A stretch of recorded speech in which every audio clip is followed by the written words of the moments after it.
Hello everyone. Today we are going to talk about realization of a binary tree, part of data structures using C++ course.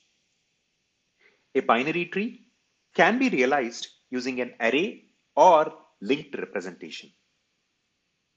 In the array representation, the binary tree is stored as a sequential set of values. With the children of a node at indices 2 into I plus 1 and 2 into I plus 2, where I is the index of the parent node.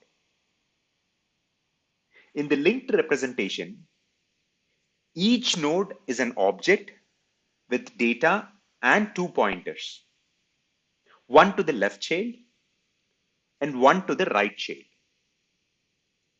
The linked representation allows for more dynamic growth of the tree, as nodes can be added and removed without having to move other nodes in the tree. Here is an example of a binary tree realization in C++. In this example, a node in a binary tree is represented as struct containing data and left and right members. The new node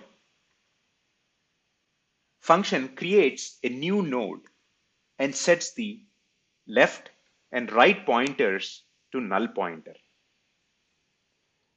The in-order traversal function performs an in-order traversal of the binary tree and prints the values of the nodes in the tree.